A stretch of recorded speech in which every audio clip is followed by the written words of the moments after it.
Hey everybody, welcome to another real estate video. This is Javier Vidana, the real estate YouTube guy here at Phoenix, Arizona, helping you accomplish your home goals.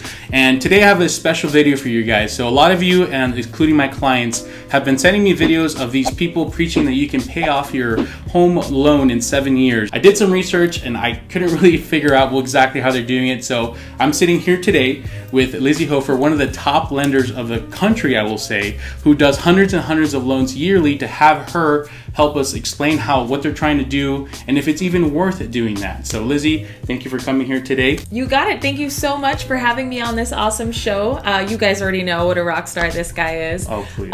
It's awesome to be here, and I'm just hoping to drop a little bit of mortgage nuggets to you. So let me know.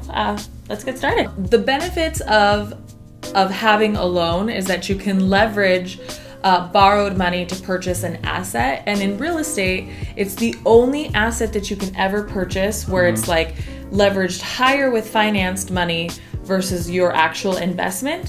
And the actual investment in the property actually appreciates while the loan depreciates. So the loan actually is worth less and less with inflation, and that's unique to real estate. So you just have to understand the concept of the investment first, I think. Our money is better suited in investments that pay a higher interest percentage than in our houses that have a lower mortgage interest percentage. Okay. That being said, most people live in their homes anywhere between 3 and 7 years.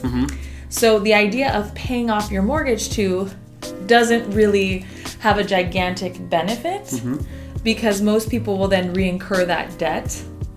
And the obstacle there is that your home still appreciates at the same rate, right? But you're not getting the added benefit of appreciation of other kinds of investments. Gotcha. But you cannot pay your house off if you're not applying more money to the debt. Gotcha. So in essence, these guys that are out there preaching this, they're having you come up with more money, how to pay off in 7 years. I guess you know what I'm saying. Did you watch a few of those videos? I did. I've seen a couple. So there's like one scheme where you like had to get a line of credit, and then you applied a certain amount, and then you again paid that all off, and you lived on this line of credit and then paid it all off. So you get a loan to pay off a loan.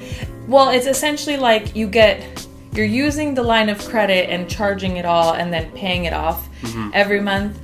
Essentially just kind of paying chunks off, but I don't agree with getting a second loan to then pay off another one. So how can a normal person who works a normal 9 to 5, who gets a bonuses once in a while, maybe a tax return yearly, and maybe they can't pay it off within 7 years, but how can they realistically make the goal of making that 30 years into maybe 15 or 20 or 25, shortening that life?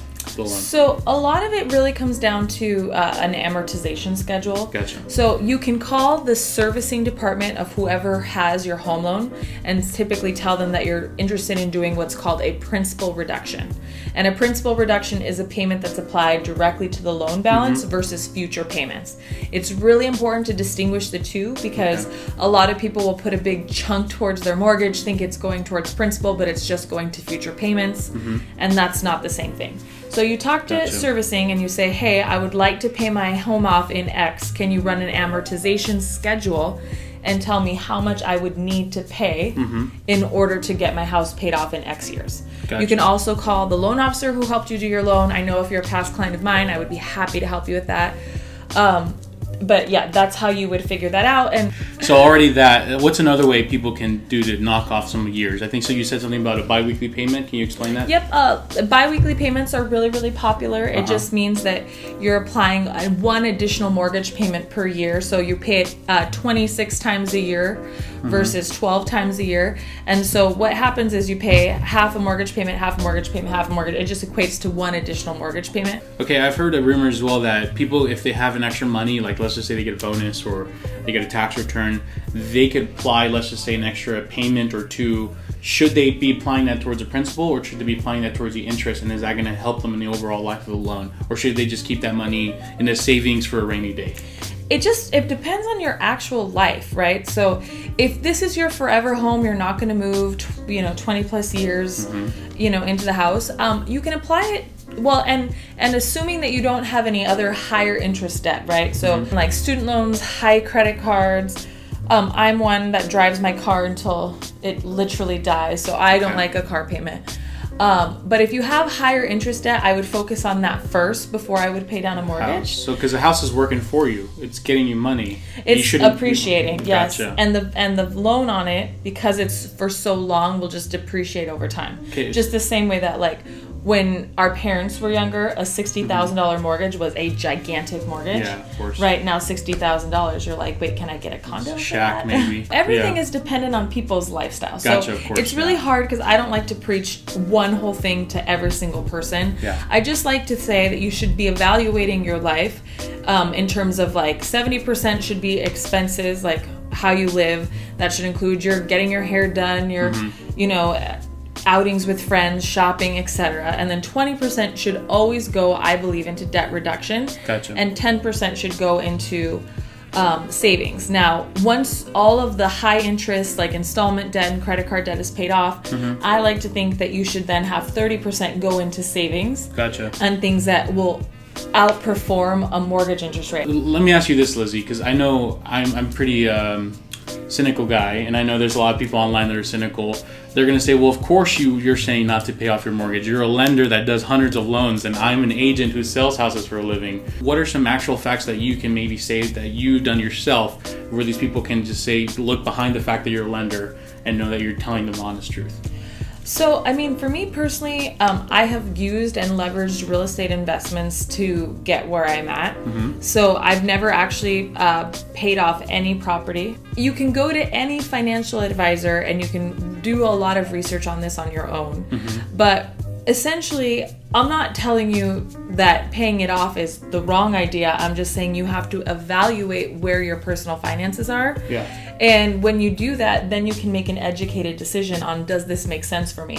Yeah. The reason that I always explain that I think that I don't know that it's worth it is because most people, you know, having been a lender for 16 years, they buy and sell houses every 3 to 7 years. And I know that they're just going to re-incur the debt. Gotcha. Right? And so if you're going to re-incur the debt, it would be better suited to go towards other things. Now, it's not a negative to go into your mortgage because it's not like you lose the money. You get it back when you sell the property.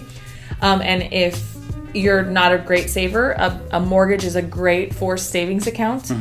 But I just think that you can accelerate wealth if you focus on, you know, higher interest and higher payments. Gotcha. Well, thank you so much, Lizzie. For those who are interested in applying for a loan and you're in the Phoenix, Arizona area, you can reach her at lizziehofer.com. Of course, if you go to my website, she's also there. Basically, most of the time, a person comes my way and they're looking for a loan, I send them to her, as many of you have already done so. If you're not in Phoenix, Arizona, and you're looking for a referral for a lender in your state, I would say still reach out to Lizzie. She works with Guild Mortgage, who is a national company, I believe. National company. So she can refer you to a great lender in your state, and we can get you started that way. So I hope this video is informative. Just be careful what you listen to online, guys. At the end of the day, everyone has an objective. Even us today, we're here to try to help you, but still we want your business, just like those people. They're not just telling you, hey, pay this off 7 years. There's always an intent behind everything. So thank you guys for watching. Lizzie, any last parting words? Guys, I really appreciate you listening today, and you can look me up online, lizziehofer.com. Thank you, guys.